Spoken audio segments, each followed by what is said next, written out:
All right, guys, I'm back working on the Quadmaster 50 here. So these things tip over like nothing, guys. I think just the other day, this one was tipped 3 times in the same day. So my plan, you can buy wheel spacers for these. They're really crazy expensive for some reason. And they all seem to be out of stock. So my plan for today, I bought some 1-inch round aluminum bar. Just going to chuck it up in the lathe. I'm going to make spacers 2 inches wide. And then I got some heavier hardware that I'm going to try to use. This guy has the older one, so it's got the 3 lugs, 3 bolts, I should say. I'm going to see if I can hammer these studs out, drill them out slightly larger. I think I have 3/8 American hardware that I'm going to use, like 2.5-inch bolts and locking nylon nuts. And then I got these tires here.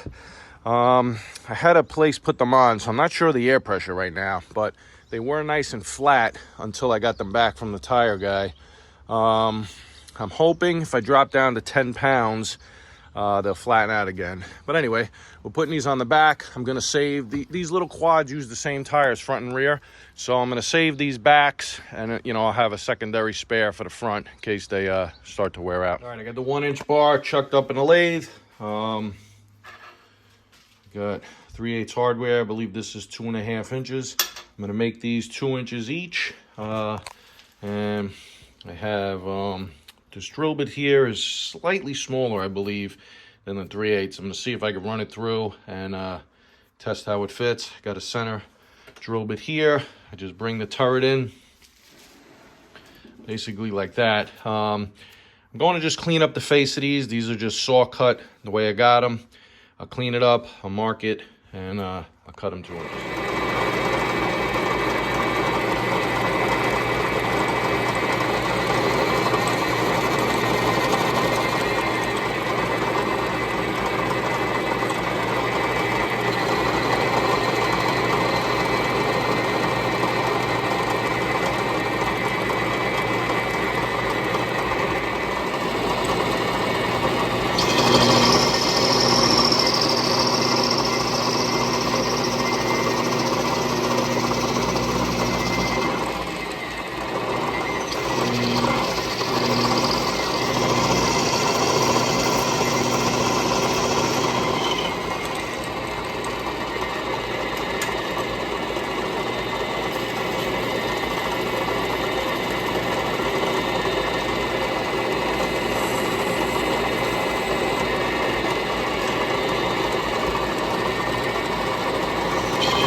All right, we got one down. So I've decided to I have to make 12 of these, 3 per wheel. I tend to have a little bit of a problem with the hole walking off center if I try to drill too far. So I'm going to make all of these first, and then one by one, chuck them up. And what I'll do is drill halfway through from one direction, spin them around, drill halfway through from the other direction. All right, guys, we're going to the chest cam here. Hopefully I could get this done for you guys. So I got all the slugs done, as you can see right here. Now I'm just going to bore the hole. I got the centering drill bit set up. You guys can see. I'm going to bring it in on the turret. My little Logan lathe here. Going to run the turret in like that. Obviously start the lathe. Get it center punched, spin it around, bring in my 3/8 drill halfway through. Oop, gotta lock that. There we go. Drill halfway through, spin it around, drill halfway through on the other side. Let's see how fast we can do it.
done.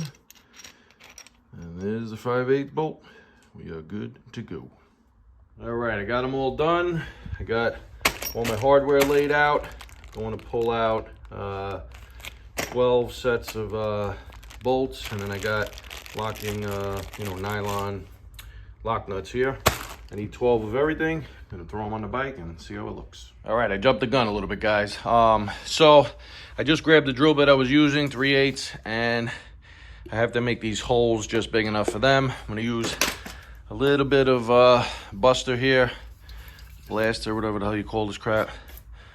Just give a little squirt on each hole like that, and then nice and easy, run my drill bit down.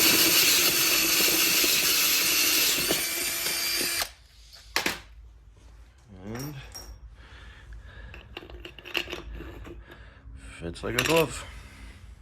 All right, guys, so I hammered these out already. They're pretty easy. What you do is just leave the nuts on here. This way you don't mess up the threads. I try to save stuff like this.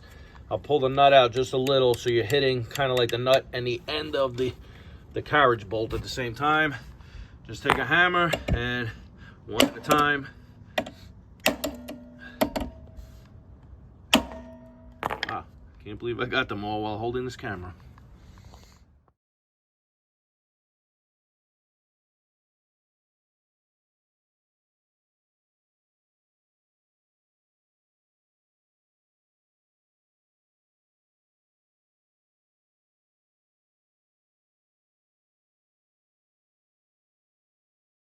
All right, guys, the back's looking great, but you didn't really think we were gonna get off that easy, did you guys? So the front, they're aluminum hubs and they're studs that are screwed into the aluminum housing.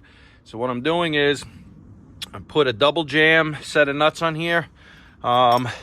Basically, you just put 2 nuts on, put 1 wrench in the front, 1 wrench in the back, tighten them against each other as tight as you can. Then put just a single wrench on the back, grab the front brake, and you'll slowly start to pull the stud out of the housing. Then what my plan is to re-drill it and tap it for the 3/8 hardware that I'm using. All right, we're on the home stretch here. Really want to try to. All right, guys, so I'm just drilling them out. I got a 21/64 drill bit here. Just nice and easy. Drill those out, and then I got a 3/8 16th thread per inch tap. I'm gonna chuck this up on the drill. Just put it on the lowest speed, go nice and slow, and use a nice amount of lube.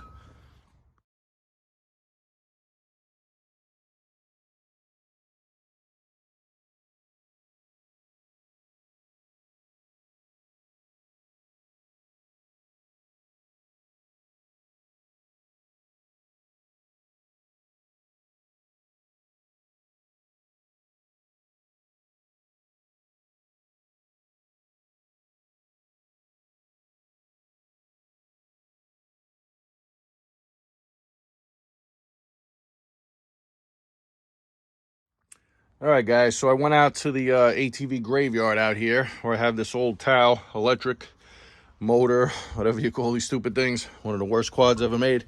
But it does have some cool parts here and there. So I chopped off these floorboards. You can see I just cut them there and there. And I had an idea. Come with me inside here, guys. Oh, there's the Quadmaster 50. I don't have floorboards for this thing, and they cost $1 million on eBay. I was going to try to just retrofit foot pegs, but I like the floorboards on the little guys. So that's my idea. I'm going to see. I got to just make sure, I have enough turning radius. Wow, it's going to be close, but it does clear. I'll clean up these welds a little bit, and I'll probably just chop these guys off and weld that and that right to the side of that. Like I said, we'll go something like that.